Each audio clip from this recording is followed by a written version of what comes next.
बिस्मिल्लाहिर्रहमानिर्रहीम, अस्सलाम वालेकुम। नाजरीन, आप देख रहे हैं प्रोग्राम खबर क्या है और मैं हूं आपकी मेज़बान फरजाना सिद्दीक। नाजरीन, आज प्रोग्राम के पहले हिस्से में हम बात करेंगे मुल्क में इंटरनेट की सुस्त रफ्तारी और मोबाइल सिग्नल्स के संगीन मसाइल पर।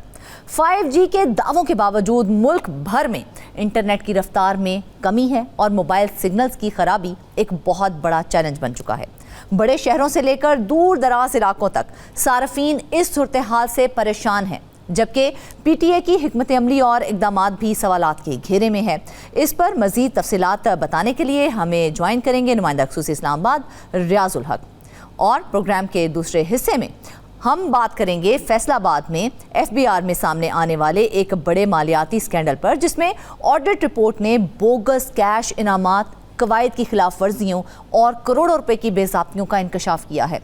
22 टैक्स दफातर में अफसरान को मेरिट के खिलाफ इनामात दिए गए हैं, जिसने इदारा जाती शफाफियत और एहतसाब पर बहुत से सवालात उठा दिए हैं। इस सारे मामले पर मजीद बात करने के लिए हमें ज्वाइन करेंगे नुमाइंदा फैसलाबाद बिलाल सिकंदर। और प्रोग्राम के आखिरी हिस्से में हम बात करेंगे एक निहायत अहम और तशवीशनाक सूरत हाल पर। मुल्क में माहौलियाती खतरात तेज़ी से बढ़ रहे हैं। जंगलात की ज़रूरत पहले से कहीं ज़्यादा बढ़ चुकी है, मगर दरख्तों की बेतहाशा कटाई माहौल के तवाज़ुन को बिगाड़ रही है। दूसरी तरफ इन्हीं जंगलात के तहफ़्फ़ुज़ के लिए कायम इदारों में मुबैना बेज़ाब्तियाँ और करप्शन ने सूरत हाल को मज़ीद पेचीदा कर दिया है। सवाल ये है कि जब कुदरती वसाइल गैर महफूज होंगे और ज़िम्मेदार इदारे अपनी जिम्मेदारियों को पूरा नहीं कर सकेंगे, तो फिर तहफ़्फ़ुज़ का दावा किस बुनियाद पर किया जाएगा। इस हसास मामले पर मज़ीद तफसीलात बताने के लिए हमें ज्वाइन करेंगे नुमाइंदा कोयटा शाह हुसैन तरीन। तो नाज़रीन, चलते हैं आज की पहली खबर की जानिब। आपको बताएं कि एक तरफ मुल्क में 5G के दावे हो रहे हैं और दूसरी तरफ आवाम को स्लो इंटरनेट और नो सिग्नल का सामना है। ये कैसा डिजिटल पाकिस्तान है? क्या मसला टेक्नोलॉजी का है या फिर सिस्टम का है? आइए इस अहम मसले पर कुछ सवालात उठाते हैं ताकि भाम को दूर किया जा सके। अच्छा, मुझे बताइएगा रियाज के क्या 5G लॉन्च करने से पहले मौजूदा 4G इंटरनेट वर्क को बेहतर बनाना ज़रूरी नहीं था? जी बहुत शुक्रिया फरदाना। ये इंतहाई अहम इशू है और इसको उठाने की एक बुनियादी वजह ये थी कि पिछले तकरीबन कुछ 4 महीने में पार्लियामेंट में जो स्टैंडिंग कमेटीज़ हैं, सेनेट की, नेशनल असम्बली, उसमें मुसलसल ये देखने में आया कि जो कमेटी मेंबर्स हैं सिंध, बलूचिस्तान, खैबर पख्तूनख्वा और इवन पंजाब के जो इवन बड़े बड़े शहर है, देहात तो दूर की बात है, वहाँ के जो MNAs हैं, रिप्रेजेंटेटिव्स हैं, MPAs की तो पंजाब में भी होती रहती है, लेकिन जो MNAs हैं और जो सेनेटर्स हैं उनकी तरफ से एक मुस्तकिल गिला सामने आ रहा है।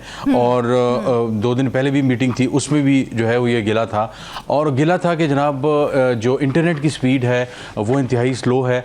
और उससे बड़ा मसला ये है, इंटरनेट तो इंटरनेट है कि फ़ोन कॉल मिलाने के लिए जो फ़ोन के सिग्नल्स हैं वो भी अवेलेबल नहीं है। और एक बहुत बड़ा चैलेंज ये हो रहा है कि अभी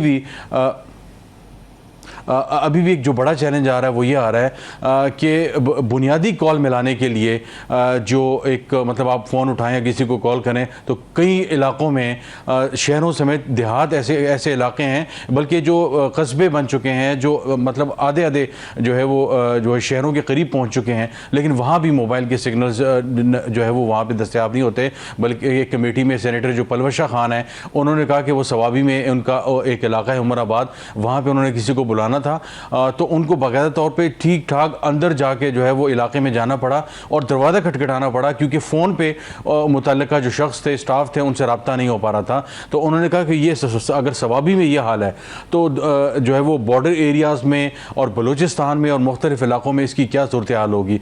और ये एक सेनेटर नहीं, इस तरह के कई ऐसे लोग हैं, मौलाना अताउर रहमान, मौलाना फजल रहमान के जो है वो भाई भी हैं और लकी मरवत के इलाके से ताल्लुक़ रखते हैं, वो कई मरतबा इस मामले को उठा चुके हैं। और दिलचस्प बात यह है कि जब पिछले दिनों इस एक कमेटी में ये बात हो रही थी तो जो PTA के जो क्वालिटी और सर्विसेज को देखते हैं तो उनके एक साहब आए हुए थे और उन्होंने कहा कि जी लकी मरवत में किसी किस्म का कोई बैन नहीं है सिग्नल्स पे और कोई इस तरह का मसला नहीं है।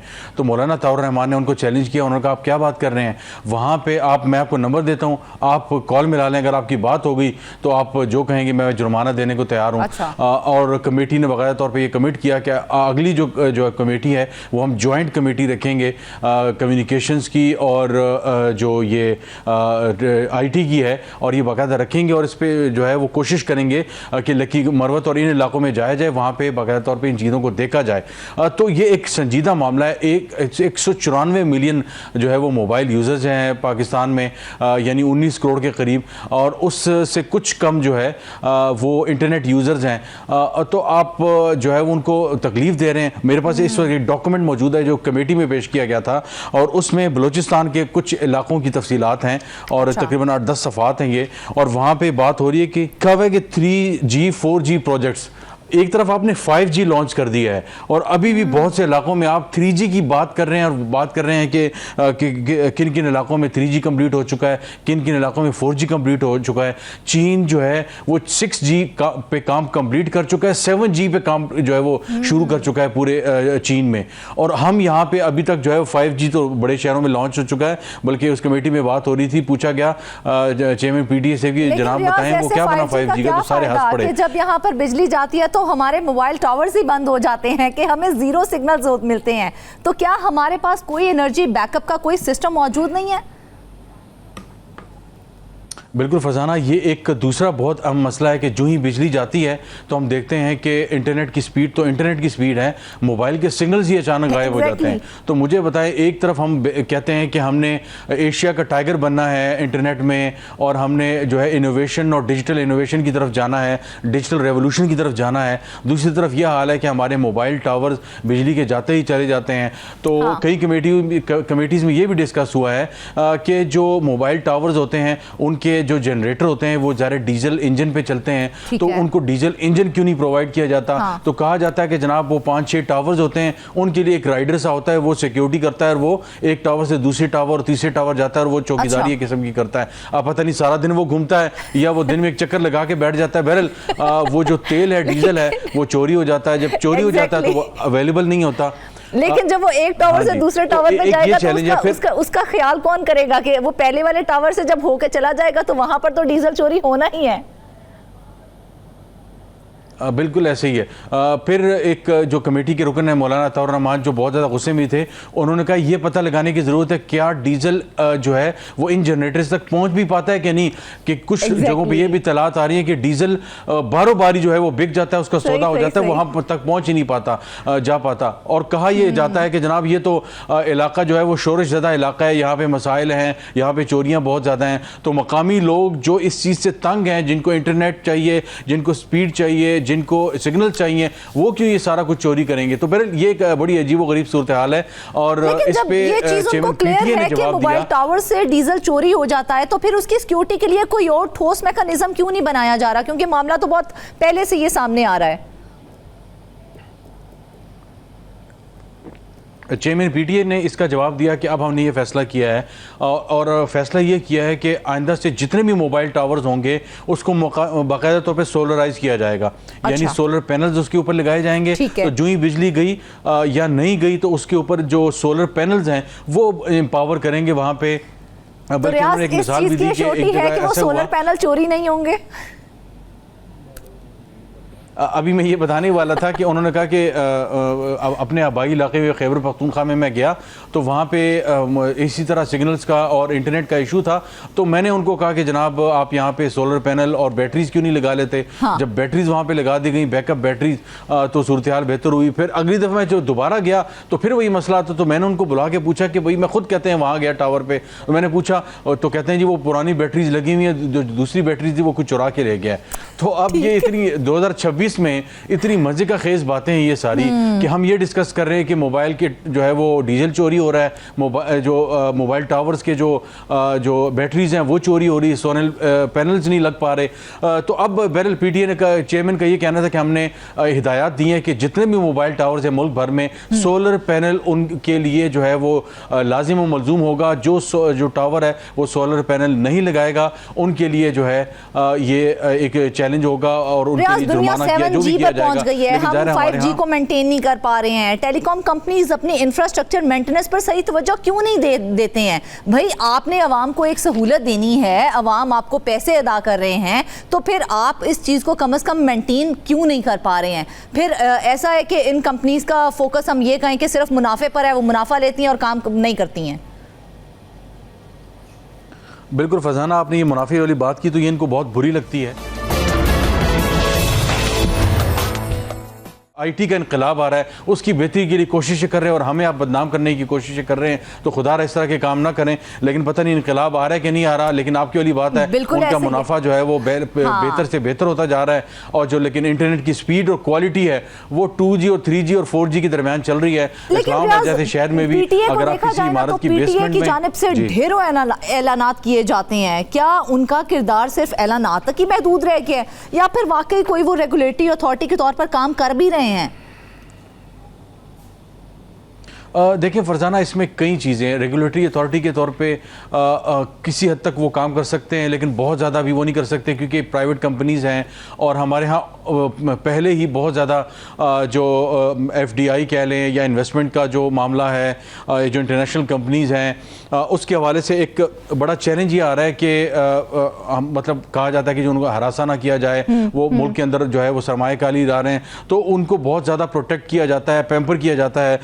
लेकिन एक बड़ा चैलेंज ये भी आ रहा है कि बहुत सी जो कंपनीज़ हैं, जो मोबाइल कंपनीज़ हैं, वो जो माइक्रोवेव जो टेक्नोलॉजी है उसको इस्तेमाल कर रही है दूर दराज के इलाकों में। फाइबर जो ऑप्टिक जो टेक्नोलॉजी होती है उसके बजाय, उसकी वजह उसका नुकसान क्या होता है? फाइबर जो है वो आपको ज़मीन में एक देर पार लंबा काम है, आपको खुदाई करनी पड़ती है और आपको फिजिकली वो केबल जो है वो पहुंचानी पड़ती है। उसी केबल की बात कर रहा हूँ जो इंटरनेट की केबल है, जिसको जो है बाद वक़्त हम देखते हैं सुनते हैं कि जी इंटरनेट स्लो हो गया, आ गई। इसी तरह आपको फाइबर पूरे मुल्क में, शहरों में, देहातों में फैलानी पड़ेगी ये केबल। लेकिन ये माइक्रोवेव उस पे जाते हैं तो वो सिग्नल्स हैं, जाहिर है उसमें कई इश्यूज आ जाते हैं बारिश में और दूसरी जगहों पे। फाइबर का ये फायदा है, आपकी स्पीड, आपकी कनेक्टिविटी बहुत अच्छी रहती है।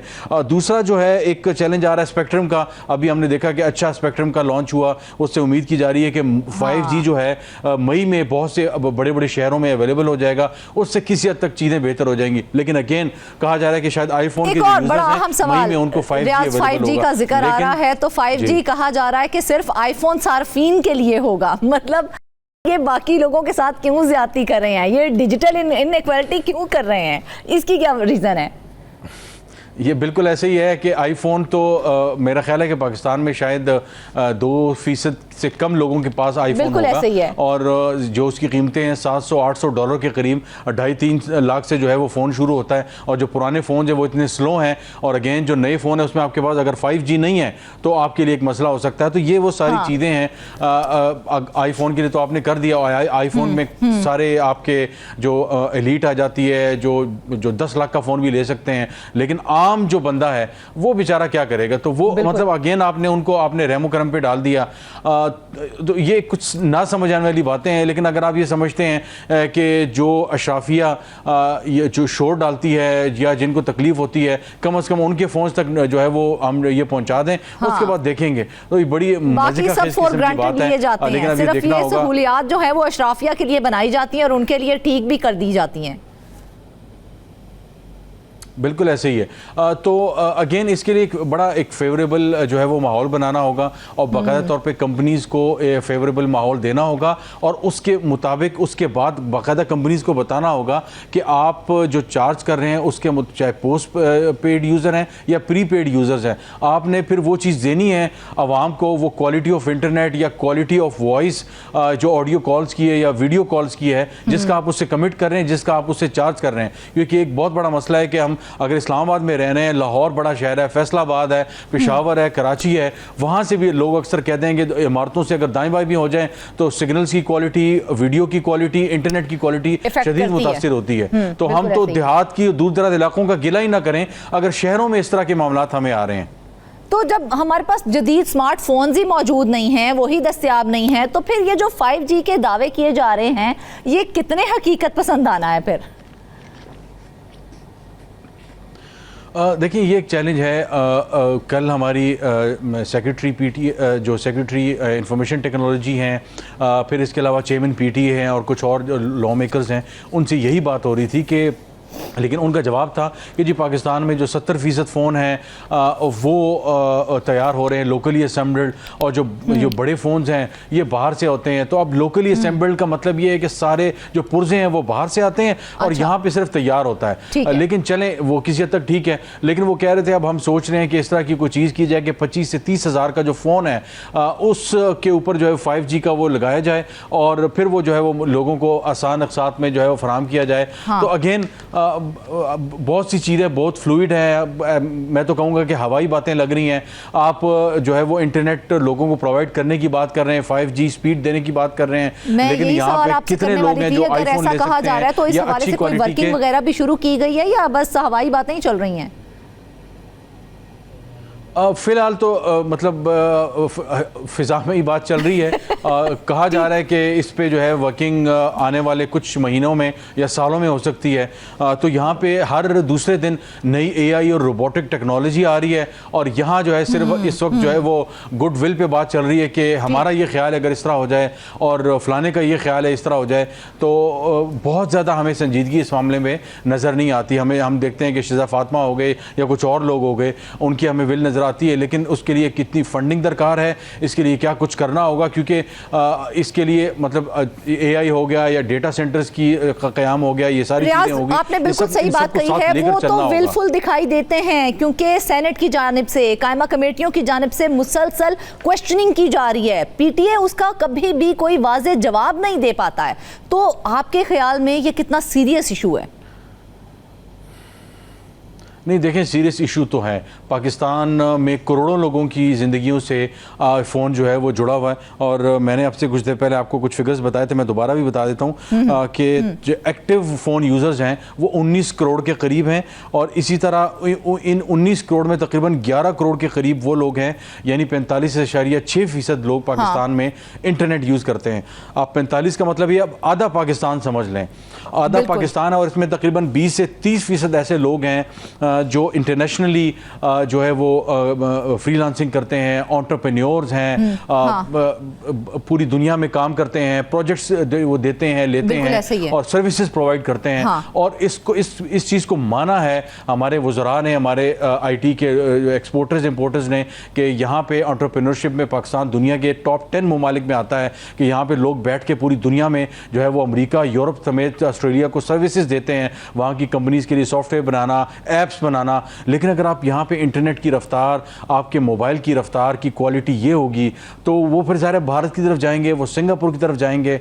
हमारे यहाँ पे कम कीमत पे अगर आप अच्छी क्वालिटी की सर्विसेज पूरी दुनिया में दे रहे हैं, अब मुल्क के अंदर डॉलर्स भी आ रहे हैं, तो क्यों आप लोगों को फैसिलिटेट नहीं करते, अच्छी चीज़ें लाएं। बिल्कुल रियाज, देखा जाए तो बहुत बहुत काबिल ज़हन हमारे पाकिस्तान के अंदर मौजूद हैं जो अगर प्रॉपर तरीके से जिनको यूटिलाइज किया जाए ना तो पाकिस्तान को उससे बहुत ज़्यादा बेनिफिट हो सकता है। हमने देखा है कि देहात हों और या फिर छोटे शहर हों, उनमें सिग्नल्स नहीं होते हैं, हालांकि बहुत काबिल बच्चे हमारे वहाँ पर बैठे हैं जो बाहर के मुल्कों के साथ प्रोजेक्ट्स बना रहे हैं, उनको प्रोजेक्ट्स बना के दे रहे हैं। तो ये जो डिवीजन है अर्बन और रूरल, मतलब इसको किस तरह से जस्टिफाई किया जाएगा? देखिए फरजाना, ये देहात में बहुत ही शदीद मसला है ये, और जो शहरों में होते हैं लोग ज़ाहिर है ज़्यादा जो है वो लिटरेसी रेट ज़्यादा है, यूनिवर्सिटीज़ वहाँ पे मौजूद हैं और आगही ज़ाहिर है बहुत ज़्यादा होती है शहरों में, लेन देन के मामलात ज़्यादा होते हैं, बैंकिंग सेक्टर हर चीज़ इंटरनेट से आप सब जानते हैं, हम सब जानते हैं कि जुड़ा हुआ है। तो वहाँ पर लोगों की शिकायत होती हैं, लोग आगे अप्रोच करते हैं, मुतल्लिका हुकाम से बात करते हैं और सवालात उठते हैं, तो वहाँ पर निस्बतन किसी हद तक चीज़ों को जो है वो अरेंज कर लिया जाता है। लेकिन जैसा आपने कहा देहात में ये एक बहुत बड़ा चैलेंज है। खैबर पख्तूनख्वा हो गया, बलूचिस्तान, पंजाब, इसी तरह सिंध के दूर दराज देहात इलाकों में अच्छी क्वालिटी का काम कर रहे हैं। अगर आप उनके साथ ये जुल्म रवा रख रहे हैं, ये बहुत बड़ी जाती है। और फिर उसके बाद ये गिला करना कि जनाब ये ब्रेन ड्रेन हो रहा है, काबिल लोग इस मुल्क से जा रहे हैं, लोग पाकिस्तान छोड़ के। बरकरार रखना हुकूमत की तरजीहात में शामिल नहीं है? देखिए हुकूमत की तरजीहात बात समझ नहीं आती कि कुछ लोगों की अगर बात की जाए तो वो बड़े संजीदा नज़र आते हैं, लेकिन बहुत से लोग यहाँ पे गैर संजीदा नज़र आते हैं। यानी हुकूमत के कुछ इकदाम की बात की जाए तो जो 5G सिक्योरिटी गाइडलाइंस है हमने देखा उस पर उन्होंने बड़ा अच्छा काम किया। फिर डिजिटल नेशन पाकिस्तान एक्ट उन्होंने जो है वो तारीफ़ करवाया। फिर नेशनल AI पॉलिसी है, फिर AI पॉलिसी को मज़ीद डिफ़ाइन किया जा रहा है और उसकी बहुत सी चीज़ें आ रही हैं। हमने देखा कि पाकिस्तान डिजिटल अथॉरिटी बनाई गई, उसके हवाले से भी काम हमारे सामने है। और सैटेलाइट सर्विसेज पे बात हो रहा है, चीन के साथ सैटेलाइट बाहर भेजने की बात हो रही है।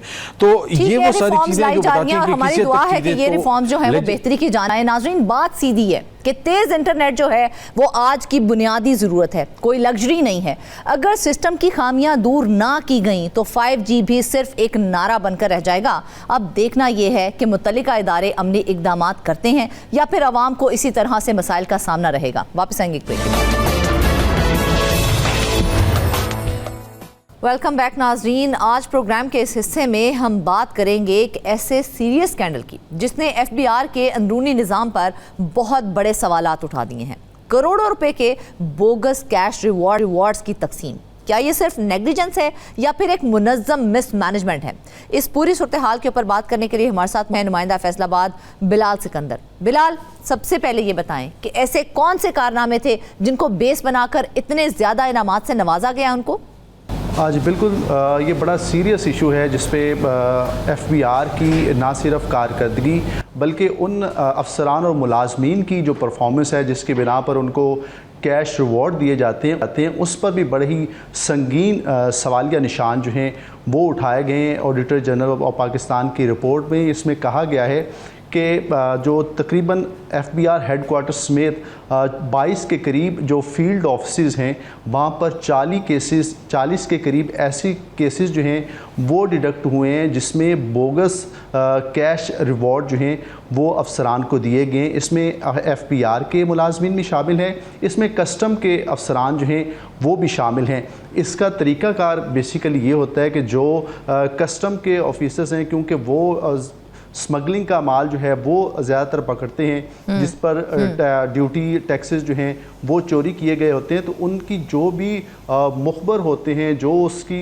जो चीज़ें जो हैं वो FBR अफसरान को और कस्टम अफसरान को बताते हैं। जो भी उसकी मुखबरी करता है तो उसके लिए बाकायदा तौर पर एक कैश रिवॉर्ड ना सिर्फ इन्फॉर्मर के लिए रखा जाता है बल्कि जो कस्टम के अफसरान होते हैं, जो मुलाजमीन होते हैं, उनके लिए भी वो जो टोटल रकम होती है उसमें से कुछ हिस्सा पोर्शन जो होता है वो उन अफसरान और मुलाजमीन और इन्फॉर्मर को भी दिया जाता है। लेकिन इसमें एक बड़ी हैरत वाली बात हुई है कि वो केसेस जिनका सिरे से कुछ लेना देना ही नहीं था उन केसेस में मुलाजमीन को, अफसरान को और मुखबिर जो हैं उनको, जो इन्फॉर्मर हैं उनको तकरीबन 48 करोड़ के करीब जो हैं बोगस कैश रिवॉर्ड्स जो हैं वो जारी किए गए हैं। और ये तमाम तर रिवॉर्ड सिर्फ इस्लामाबाद, लाहौर, मुल्तान की हद तक, फैसलाबाद की हद तक नहीं है बल्कि 22 के करीब ऐसे कस्टम्स और FBR के दफातर हैं जहाँ पर ये केसेस डिडक्ट हुए हैं। जबकि FBR की बड़ी एक वाज़ेह किस्म की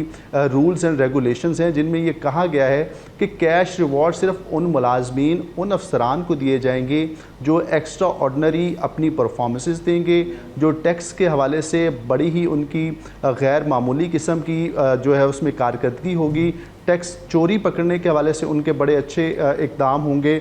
इसके अलावा जो ड्यूटी जितने भी कस्टम्स के हवाले से जो चोरी की गई होगी उसके हवाले से उनकी बड़ी गैर मामूली परफॉर्मेंस होगी, तो उन अफसरान को कैश रिवॉर्ड दिए जाएंगे। लेकिन बिलाल, यहाँ पर तो हमें किसी किस्म की कोई कारकर्दगी दिखाई ही नहीं दी है। हमें तो सिर्फ जो दिखाई दिया है वो ये दिखाई दिया है कि मनपसंद अफसरान पर नवाज़शात की गई हैं। तो क्या हम ये मान लें कि परफॉर्मेंस बेस्ड रिवॉर्ड सिस्टम जो है वो मुकम्मल तौर पर फेल हो चुका है?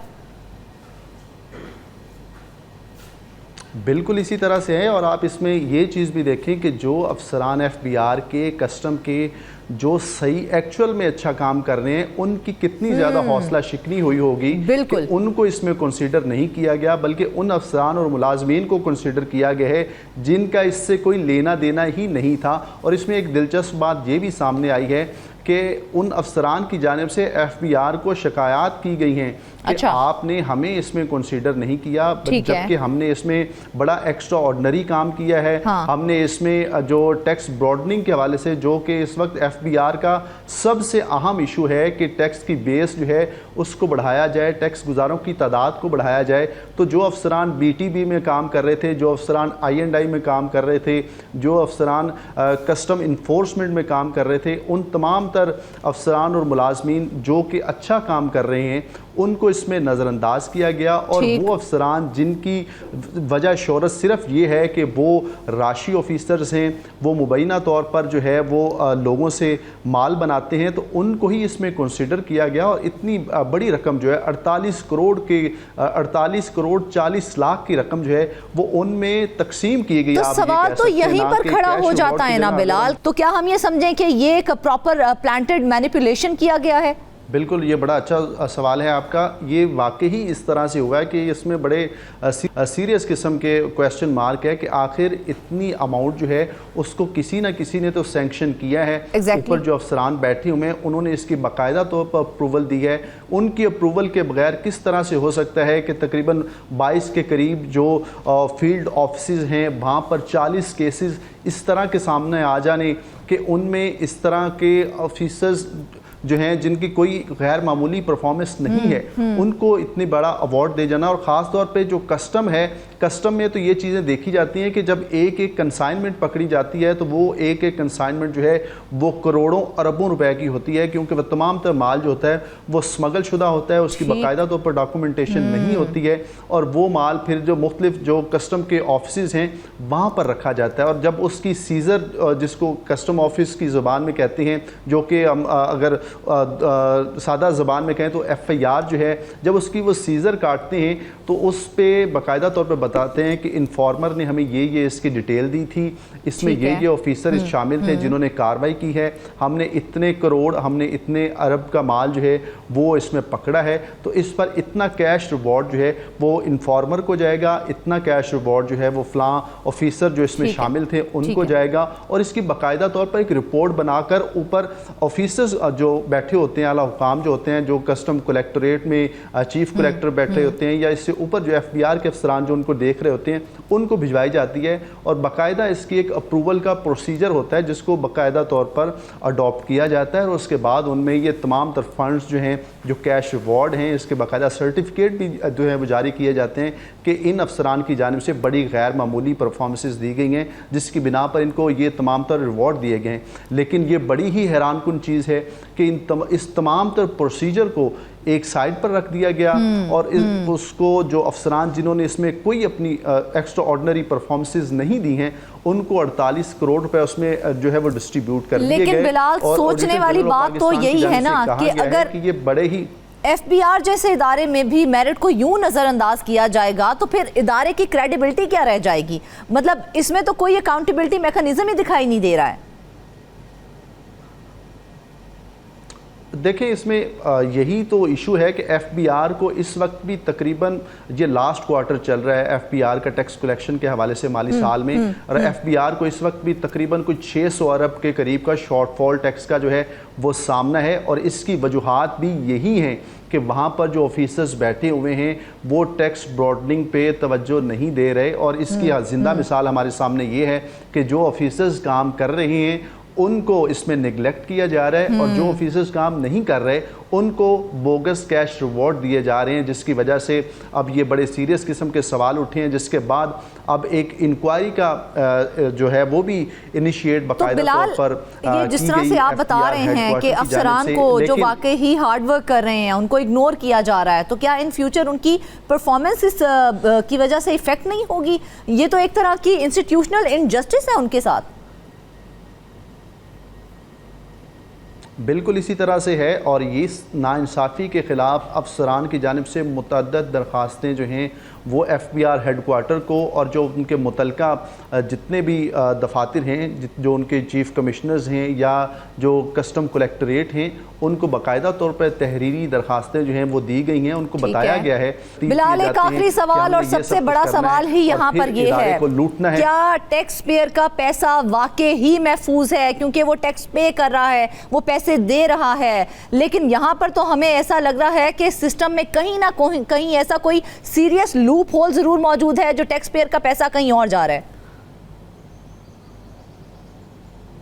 बिल्कुल इसी तरह से है, और ये आप इसकी एक एग्जांपल देख लें कि जहाँ पर भी कस्टम इन्फोर्समेंट की जानिब से किसी को रोका जाता है, तो अगर उसको रोक लिया गया है तो उसके पास अगर डॉक्यूमेंटेशन हो भी तो ये तो पॉसिबल ही नहीं है कि वो उसी तरह से डॉक्यूमेंट्स दिखा के वो वहाँ से आराम से चला जाए, क्योंकि उसको कुछ ना कुछ ले देकर ही वहाँ से जाना पड़ता है, क्योंकि ये डिपार्टमेंट्स जो हैं ये इनका कुलिया है, ये इनका तरीक़ाकार है। लेकिन हम फिर भी ये उम्मीद करते हैं कि जो टैक्स पेयर का पैसा है, जो उनके कीमती रकूम होती हैं, वो लाखों करोड़ों अरबों रुपए में जो FBR के पास जाती हैं, वो उसकी बंदर बांट इस तरह से ना हो, और जो अफसरान दोनों हाथों से बिल्कुल बिलाल ऐसे ही है। ये मामला इतना सीधा नहीं है जितना दिखाई दे रहा है। नाज़रीन, ये जो तमाम सवालात हमने उठाए हैं ये सिर्फ एक खबर तक ही महदूद नहीं है, बल्कि पूरे निज़ाम की क्रेडिबिलिटी का ये मामला है।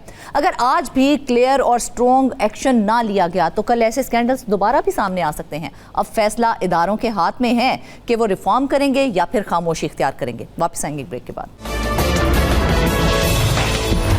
वेलकम बैक नाजरीन, आपको बताएं कि कोयटा से सामने आने वाला ये सीरियस स्कैंडल सिर्फ करप्शन की एक खबर नहीं है, बल्कि एक पूरे सिस्टम फेलियर की कहानी लग रहा है।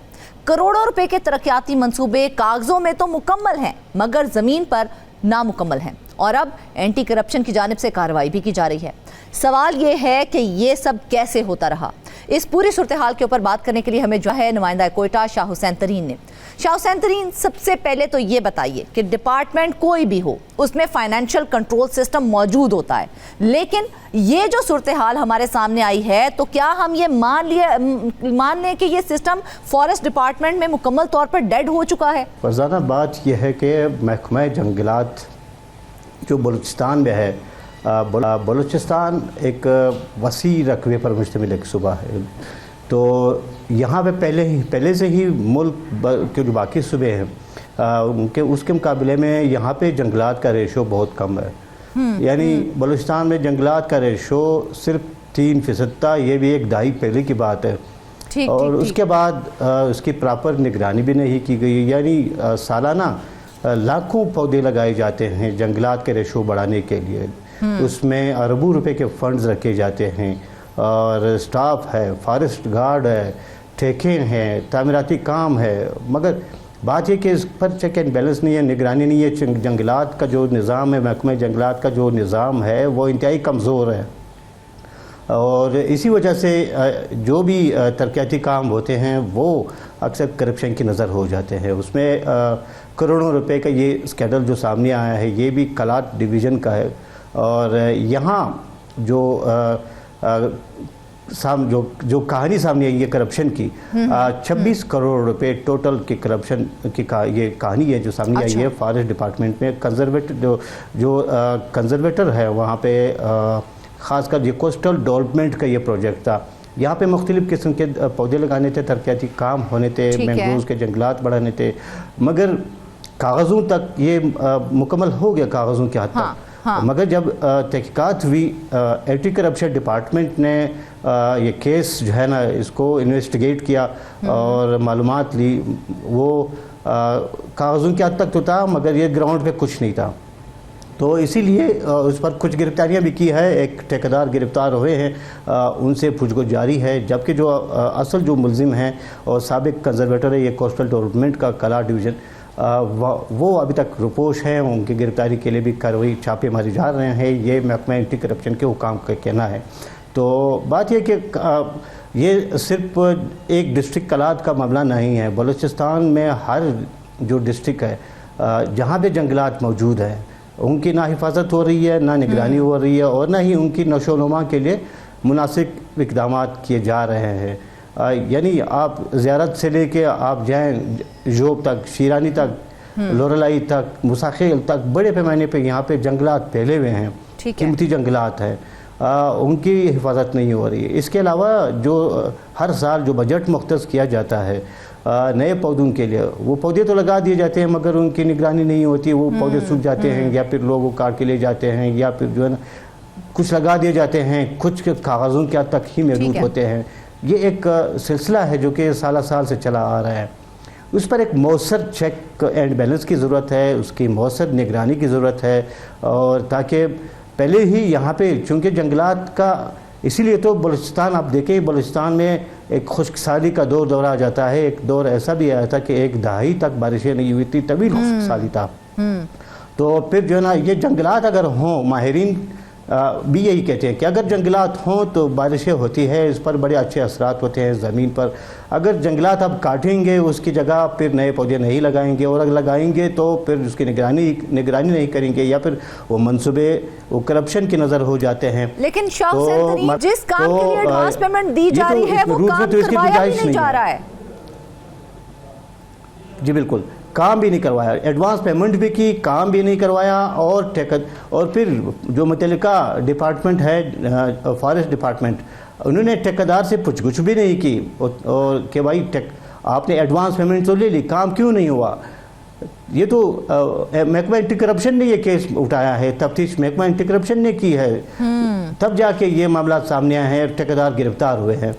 तो अब इनसे तफ्तीश जारी है, मज़ीद भी मामला सामने आएंगे, मज़ीद भी इंकिशाफात होंगे कि ये कड़ी कहाँ तक जाती है, ये चेन है, ये कहाँ तक फैला हुआ है ये चेन। तो इसमें यकीनन हुकूमत को संजीदगी से इसका नोटिस देना चाहिए।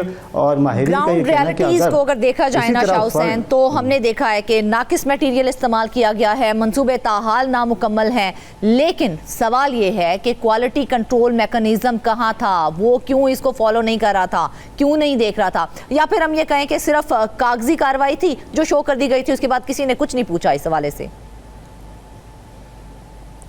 देखिए, इस पर जो क्वालिटी कंट्रोल का जो मामला है, एक यकीन इसमें कोई शक नहीं, ये यहाँ पे एक फुकदान है इसका। ये सिर्फ जंगलात का नहीं है डिपार्टमेंट, जो ये हर डिपार्टमेंट में है। ख़ुद CNW का आप ले लें, मुख्तलिफ जो तरक्याती काम CNW के चल रहे हैं, उस पर भी कोई क्वालिटी कंट्रोल सिस्टम नहीं है। और डिपार्टमेंट की तरफ से एक लेटर जारी होता है, गवर्नमेंट को एक लेटर जारी होता है कि क्वालिटी कंट्रोल चेक किया गया और सब ओके हैं, तो सब ओके पे जाके गवर्नमेंट यकीन कर लेती है। और ये मामला कई बार मीडिया के थ्रू मुख्तलिफ प्रोग्रामों में वज़ीर आला के साथ भी उठाया गया, और वज़ीर आला शायद मुतमईन है, इसीलिए तो अभी तक कोई एक्शन नज़र नहीं आया इस सिलसिले में।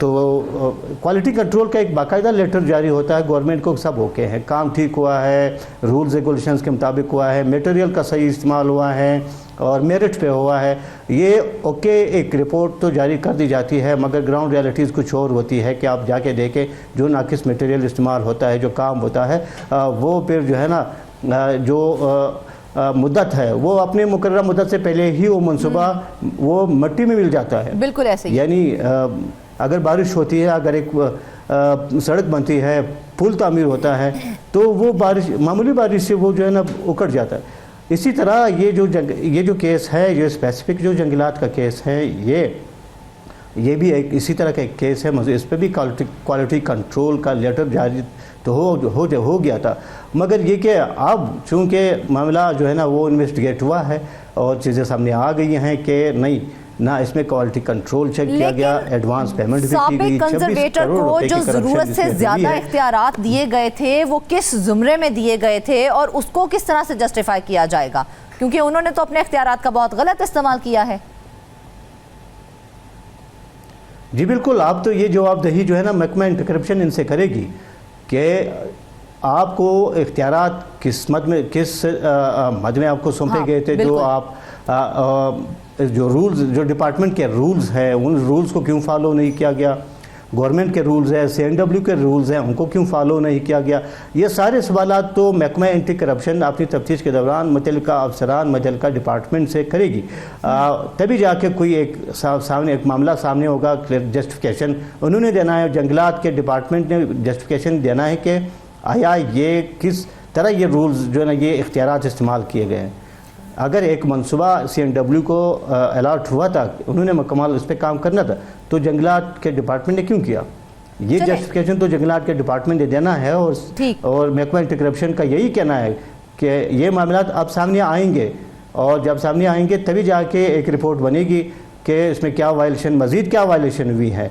इन 26 करोड़ रुपए की करप्शन के पीछे आया सिर्फ एक साबिक जो कंजर्वेटर है जंगलात का वो है, या कुछ और भी बाअसर क़ुव्वतें हैं, या कुछ और भी बाअसर अफराद है?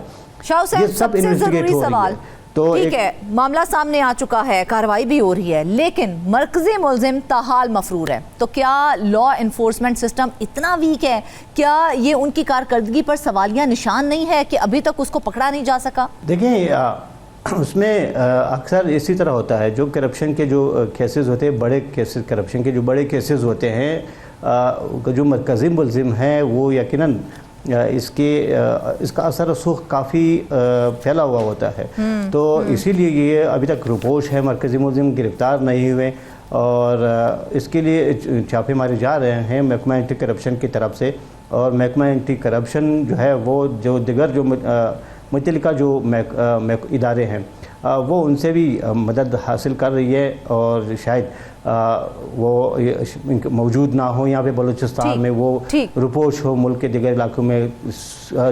तो इसीलिए जो है ना, अगर वो यहाँ बलूचिस्तान में हुए तो बिल्कुल मरकज़ी मुल्ज़िम को देखा जाए तो पकड़ने की कोशिश की जा रही है, इन्वेस्टिगेशन की जा रही है, लेकिन हम उम्मीद करते हैं कि उसके अंदर भी ट्रांसपेरेंसी लाई जाएगी। नाज़रीन, ये मामला सिर्फ एक महकमे तक ही महदूद नहीं है, बल्कि पूरे गवर्नेंस सिस्टम का इम्तिहान है। अगर अब भी सख्त और वाज़ेह एक्शन ना लिया गया तो ऐसे स्कैंडल्स का सिलसिला रुकेगा नहीं। इसके साथ ही आज के प्रोग्राम से बस इतना ही। ढेर सारी दुआओं में याद रखिएगा। इजाज़त दीजिए, अल्लाह हाफ़िज़।